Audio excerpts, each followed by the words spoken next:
Chapter 3, Chase Ambrose. I recognize the school, not because I remember it. It's just that Mom drove me by here a few times over the last couple of weeks to make sure I'd be sort of familiar with the place. It's called Hawassi Middle School, and it turns out I'm the star of just about every team they have, or X-star. Until further notice, I'm on the disabled list. I get this information from my mom on the drive to my first day of 8th grade. It's just the two of us now since Johnny's back at college. Mom's trying to fill me in on my former life so I won't be caught by surprise, like when that psycho girl dumped frozen yogurt on my head. Funny, she was sympathetic when I told her about that, but she didn't seem very surprised. Like we live in a town where people attack each other with desserts all the time. Oh, she replied airily, young girls can be oversensitive, especially with the popular athlete. She smiles at you. You don't smile back. She takes it personal. But I did smile. She's the one that didn't. She went straight for the yogurt. She rolled her eyes. What do you want me to say, honey? I don't even know who this mystery yogurt bomber is. But here's the thing. I think she did know, or at least she could make a pretty good guess. Why would she hold that back? It wasn't like those first days out of the hospital when she was a stranger to me, and I must have seemed plenty unfamiliar to her. Now, as we pull to the curb in front of the school, she's pumping me up with details like names of friends and teachers I get along with. Yet, I still can't shake the impression that there's something being left unsaid. But, I prompted. She reddens. But what? I put it to her. Tell me the part you're leaving out. 13 years is a long time, Chase. There's no way I can fill all the empty space for you while we're parked at the side of the road on the first day of school. You're going to hear things about yourself, good and bad, that might surprise you. Just keep your cool, okay? Now, what's that supposed to mean? I asked. She answered, and now I know even less than before. Her face is the color of an overripe tomato. I don't push it. I'll find out soon enough. There are hundreds of kids pouring in the front entrance. Everybody seems to know everybody else. Backslaps and high fives flew everywhere. Several of them fly in my direction, and I smack hands, bump fists, and try to look like I belong, which I definitely don't. I also get some strange looks, and a few kids meet my eyes, and then look away. I'm guessing this has something to do with the scrape on my face and my immobilized arm and shoulder. My mom warned me that a lot of people probably heard about my accident, but nobody knows the amnesia part. I have to get ready to explain that to a lot of friends who can't figure out why I don't recognize them. The teachers and office staff have had to be told, of course. It's our boy! A single bellow rises above the general chatter as soon as I enter the building. I don't know the kid, but I'm willing to bet he's one of our football buddies, judging by the size of him. From out of the hubbub of the foyer, guys who are almost as big are converging on me, slapping at me and calling me their boy. Guys, not the shoulder. My mind is reeling. How am I going to explain to this welcoming crowd that I haven't got the faintest idea who any of them are? I start to feel a little dizzy. Chase! 2 more football players elbow their way to my side. To my surprise, I actually recognize this pair. They're the guys from the pumpkin smashing picture on my phone. My mom pointed them out in my lacrosse team photo as Aaron and Bear. Apparently they're my best friends. Dude, good to have you back, barks Aaron, the taller of the two. In person, he has the closest thing to a full beard I've ever seen on a middle schooler. We've tried to come by, but your mom said you were on bed rest. Yeah, I can't believe you're here, chimes in one of the other guys. Didn't you jump off the clock tower on the village green? Bear whaps him hard across the face. He jumped off his roof, moron. If he jumped off the clock tower, he'd be dead. And he didn't jump, he fell. Who'd be stupid enough to jump off a roof? Aaron adds. This was pretty stupid too, I admit, a little taken aback by the full face smash and the fact that the kid on the receiving end didn't seem to mind. I can't remember what I was thinking. In fact, you guys, to be honest, The slap cuts me off. But you're going to be healed up in time for football season, right? You'll be ready for our first game? The doctor says no, it's my shoulder, but mostly it's the concussion. I can't risk taking a headshot so soon after the accident.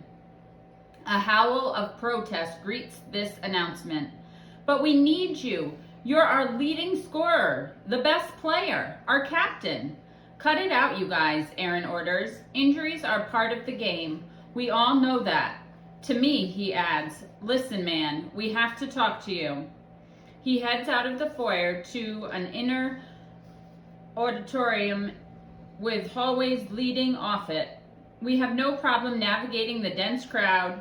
My two best friends just push people out of the way. Most kids see the three of us and clear out on their own.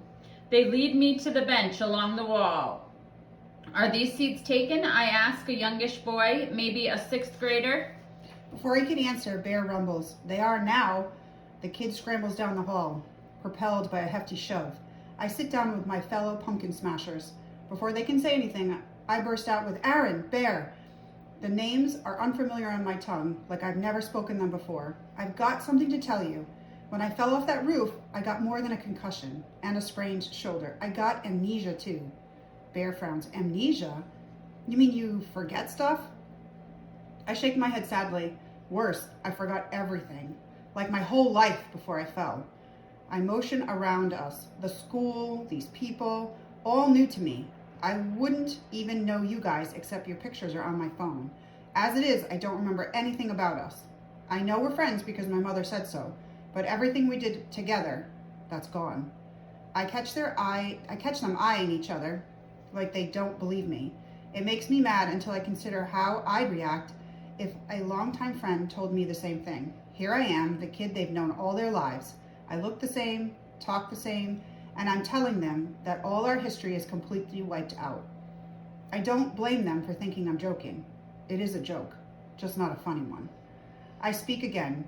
It's not just you guys.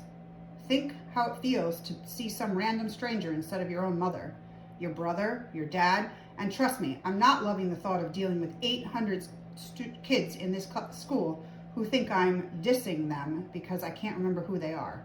Bear stares at me. Wait, you're not kidding, are you? I wish, I said fervently. He's stunned. Wow. Aaron leans forward, practically into my face. Yeah, but your memory's gonna come back, right?